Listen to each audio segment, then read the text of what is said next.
ಈ ನಡುವೆ ಇವತ್ತಿನ CLP ಏನು ಸಭೆ ಕರೆದಿದ್ದಾರೆ. ಈ ಸಭೆಯಲ್ಲಿ ಎರಡೂ ಬಣಗಳಿಂದ ಚಾರ್ಜ್ ಶೀಟ್ ಸಲ್ಲಿಕೆಗೆ ಸಿದ್ಧತೆಗಳಾಗ್ತಾ ಇದೆ. ರೆಡಿಯಾಗಿದ್ದಾರೆ ಇಬ್ಬರು ಕೂಡ, ಎರಡೂ ಬಣ, ಸಿದ್ದರಾಮಯ್ಯ ಬಣ ಮತ್ತು DK ಶಿವಕುಮಾರ್ ಬಣ.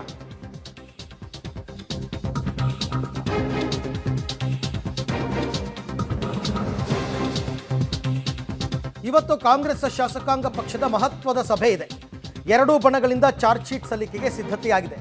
ಹಾಗಾದರೆ ಸಿದ್ದರಾಮಯ್ಯ ಬಣದ ಚಾರ್ಜ್ ಶೀಟ್ ಏನು, DK ಶಿವಕುಮಾರ್ ಬಣದ ವಾದ ಏನು? ಕೌಂಟ್ರ್ ಕೊಡ್ತಾರಾ DK ಶಿವಕುಮಾರ್, ಅಥವಾ ಎಲ್ಲವನ್ನೂ ಹೈಕಮಾಂಡ್ ನೋಡ್ಕೊಳ್ಳುತ್ತೆ ಅಂತ ಅಂದ್ಬಿಟ್ಟು ಸೈಲೆಂಟ್ ಆಗಿಬಿಡ್ತಾರಾ? ಅದು ಮಾಧ್ಯಮದ ಮುಂದೆ. ಬಟ್ CLP ಸಭೆಗಳಲ್ಲಿ ಚರ್ಚೆ ಆಗುತ್ತೆ. ಆಲ್ಮೋಸ್ಟ್ ಇವರೇನಾದರೂ ಚಾರ್ಜ್ ಶೀಟ್ ಹಾಕಿದ್ರೆ ಅವ್ರು ಸೈಲೆಂಟಾಗಿ ಕೂತಿರೋಕ್ಕಾಗಲ್ವಲ್ಲ, ಇವರು ಏನಾದರೂ ಉತ್ತರ ಕೊಡಬೇಕಲ್ಲ. ಆ ನಿಟ್ಟಿನಲ್ಲಿ ಚರ್ಚೆ ಅಂತೂ ಆಗುತ್ತೆ. ಹಿರಿಯರು, ಮುಖ್ಯಮಂತ್ರಿ ಸ್ಥಾನದ ಅರ್ಹತೆ ಇರತಕ್ಕಂಥವರು ಅವರವ್ರ ಸಲಹೆ ಸೂಚನೆಗಳನ್ನ ಕೊಡಬಹುದು, ಅದನ್ನು ಸ್ವೀಕಾರ ಮಾಡಬಹುದು, ಮುಖ್ಯಮಂತ್ರಿಗಳು ಅಭಿಪ್ರಾಯ ಹೇಳ್ಬೋದು. ಈಗ ಮೊದಲನೇದಾಗಿ CM ಬಣದ ಚಾರ್ಜ್ ಶೀಟ್ ಏನು?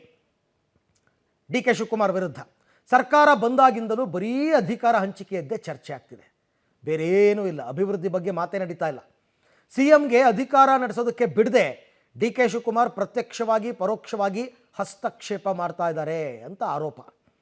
DK ಶಿವಕುಮಾರ್ ಓವರ್ಟೇಕ್ ಪ್ರವೃತ್ತಿಯನ್ನು ಕಡಿಮೆ ಮಾಡ್ಕೋಬೇಕು. ಸಿದ್ದರಾಮಯ್ಯನವ್ರನ್ನೇ ಓವರ್ಟೇಕ್ ಮಾಡ್ತಾರೆ ಎಷ್ಟೋ ಸರ್ತಿ, ಅದನ್ನು ಕಡಿಮೆ ಮಾಡ್ಕೋಬೇಕು. ತಾವು ಇನ್ನೊಂದು ಪವರ್ ಸೆಂಟರ್ ಅಂತ ಬಿಂಬಿಸ್ತಾ ಇದ್ದಾರೆ, ಇದನ್ನು ನಿಲ್ಲಿಸಬೇಕು. ರಾಜ್ಯದಲ್ಲಿ ಒನ್ ಪವರ್ ಸೆಂಟರ್ ಇರಬೇಕು ಪಾರ್ಟಿನಲ್ಲಿ. ಪವರ್ ಶೇರ್ ಗೊಂದಲಕ್ಕೆ ನೀವು ಸ್ಪಷ್ಟತೆ ಕೊಡಿ. ಅದೇನೋ ಹೇಳಿದಿರಲ್ಲ ಒಂದು ಸಂದರ್ಶನದಲ್ಲಿ, ಇಬ್ಬರ ನಡುವೆ ಅಂಡರ್ಸ್ಟ್ಯಾಂಡಿಂಗ್ಸ್ ಇದೆ, ಒಪ್ಪಂದ ಆಗಿದೆ ಅಂತ ಕೊಡಿ, ಕ್ಲಾರಿಟಿ ಕೊಡಿ. KPCC ಅಧ್ಯಕ್ಷರಾಗಿ DK ಶಿವಕುಮಾರ್ ರಾಜ್ಯ ಪ್ರವಾಸವನ್ನು ಮಾಡ್ತಾನೇ ಇಲ್ಲ, ಕಾರ್ಯಕರ್ತರ ಅಹವಾಲನ್ನು ಕೇಳ್ತಾನೇ ಇಲ್ಲ. ಅವರು KPCC ಅಧ್ಯಕ್ಷರು ಅನ್ನೋದನ್ನು ಮರ್ತೇ ಬಿಟ್ಟಿದ್ದಾರೆ. ಆಮೇಲೆ DK ಶಿವಕುಮಾರ್ ಅವರು ಎಲ್ಲದರಲ್ಲೂ ಏಕಪಕ್ಷೀಯ ನಿರ್ಧಾರವನ್ನು ತಗೋತಾರೆ. ಅನಿವಾರ್ಯವಾಗಿ CM ಅದನ್ನು ಒಪ್ಪಬೇಕಾಗುತ್ತೆ. ಇದೆಲ್ಲದಕ್ಕೂ ಕಡಿವಾಣ ಹಾಕಿ ಸ್ಥಳೀಯವಾಗಿ ಬಗೆಹರಿಸಬಹುದಾದ ವಿಚಾರಗಳನ್ನು ಹೈಕಮಾಂಡ್ ಮಟ್ಟಕ್ಕೆ ಕೊಂಡೊಯ್ತಾ ಇದ್ದಾರೆ. ಒಂದು ಜಿಲ್ಲಾಧ್ಯಕ್ಷನ ನೇಮಕ ವಿಚಾರದಲ್ಲಿ ಹೈಕಮಾಂಡ್ನಿಂದ ಪರ್ಮಿಷನ್ ಬೇಕು ಅಂತಾರೆ. ಹೆಂಗಿದು? ರಾಜ್ಯದ ಹಿರಿಯ ನಾಯಕರನ್ನು ಅವರು ವಿಶ್ವಾಸಕ್ಕೆ ತಗೊಳ್ತಾನೇ ಇಲ್ಲ. ತುಂಬ ಜನ ಇದ್ದಾರೆ ಕಾಂಗ್ರೆಸ್ನಲ್ಲಿ, ಮುನಿಯಪ್ಪನವರು, RV ದೇಶಪಾಂಡೆ, ಈ ಥರ ತುಂಬ ಜನ ಇದ್ದಾರೆ, ಯಾರನ್ನೂ ತಗೋತಾ ಇಲ್ಲ. ಸಮುದಾಯದ ಸಚಿವರು ಒಟ್ಟಿಗೆ ಊಟ ಮಾಡೋ ತಪ್ಪ ಅದನ್ನೇ ದೊಡ್ಡದಾಗಿ ಬಿಂಬಿಸ್ತಾರೆ, ಅದಕ್ಕೆ ರದ್ದು ಮಾಡೋದಕ್ಕೆ ಹೈಕಮಾಂಡಿಂದ ಆರ್ಡರ್ ಮಾಡಿಸ್ತಾರೆ. ಸರಿನಾ ಇವೆಲ್ಲ? ಇವ್ರು ಮಾಡ್ತಿರೋದು ಸರಿನಾ ಅಂತ ಸಿದ್ದರಾಮಯ್ಯ ಬಣದಿಂದ ಕೆಲವರು ಮಾತನಾಡಬಹುದು. ಇದು ಚಾರ್ಜ್ ಶೀಟ್. DK ಶಿವಕುಮಾರ್ ಬಣದ ಚಾರ್ಜ್ ಶೀಟ್ ಏನು ಹಾಗಾದರೆ? ಪ್ರತ್ಯೇಕ ಸಭೆ, ಪವರ್ ಶೇರ್ ಬಗ್ಗೆ ಬಹಿರಂಗ ಮಾತು ಸರಿಯಲ್ಲ, ಇವರೆಲ್ಲ ಮಾತಾಡ್ತಿದ್ದಾರಲ್ಲ, ಇದಕ್ಕೆ ಕಡಿವಾಣ ಹಾಕಿ. ಪ್ರತ್ಯೇಕ ಸಭೆಗಳನ್ನ ಮಾಡುವಂತಿಲ್ಲ. ಇದೇ ನೆಪದಲ್ಲಿ ಸಚಿವರಿಂದ ಡಿನ್ನರ್ ಕೂಟ ಪರಂಪರೆ ನಡೀತಾ ಇದೆ, ಅದು ನಿಲ್ಲಬೇಕು. ಮತ್ತೆ ಡಿನ್ನರ್ ಸಭೆಗಳನ್ನ ಸೇರಬಾರ್ದು. ಜಾತಿ ಜನಗಣತಿ ಸಭೆ ವರದಿಗೆ ಒತ್ತಾಯ ಹಾಕ್ತಿದ್ದಾರೆ, ಇದರಿಂದ ಗೊಂದಲ ಆಗ್ತಾ ಇದೆ. ಕೆಲವರು ಬೇಕು ಅಂತ, ಕೆಲವರು ಬೇಡ ಅಂತ. ಇನ್ನು CM ಸ್ಥಾನ, KPCC ಸ್ಥಾನದ ಬಗ್ಗೆನೇ ಚರ್ಚೆ ಆಗ್ತಾ ಇದೆ, ಮಾತು ಹೆಚ್ಚಾಗ್ತಾ ಇದೆ. ಇದನ್ನು ನೀವು ನಿಲ್ಲಿಸಬೇಕು. ಪವರ್ ಶೇರ್ ಒಪ್ಪಂದ ಆಗಿದ್ದರೆ ಎಲ್ರಿಗೂ ಗೊತ್ತಾಗಬೇಕು. ಅವ್ರಿಗೆ ಗೊತ್ತಿರುತ್ತಲ್ಲ, DK ಶಿವಕುಮಾರ್ಗೆ, ಸಿದ್ದರಾಮಯ್ಯನವ್ರಿಗೆ, ಅವರೇ ಹೇಳಿದ್ರು ಆಯಿತು. ಬಟ್ ಹೇಳ್ತಾರಾ ಗೊತ್ತಿಲ್ಲ. ಇವತ್ತು ಆಂತರಿಕ ಇದೆ ಸರ್ಕಾರದ ವಿಚಾರಗಳು ನೋಡೋಣ, ಇಲ್ಲ ಮಾತಾಡೋಣ, ಅದಕ್ಕೇನದೆ. ಯಾರು ಕೇಳಿದ್ರೆ ಮಾಹಿತಿ ಕೊಡಬೇಕಾಗ್ತದಲ್ಲ ವರಿಷ್ಠರು. ಸರ್, ಎಲ್ಲ ಒಂದಷ್ಟು ಡಿನ್ನರ್ ಪಾಲಿಟಿಕ್ಸ್ಗೆ ಇವತ್ತು ಉಪವಾಸನೇ ಇರ್ಬೇಕಂತೀರೇನ್ರಿ ನಾವು?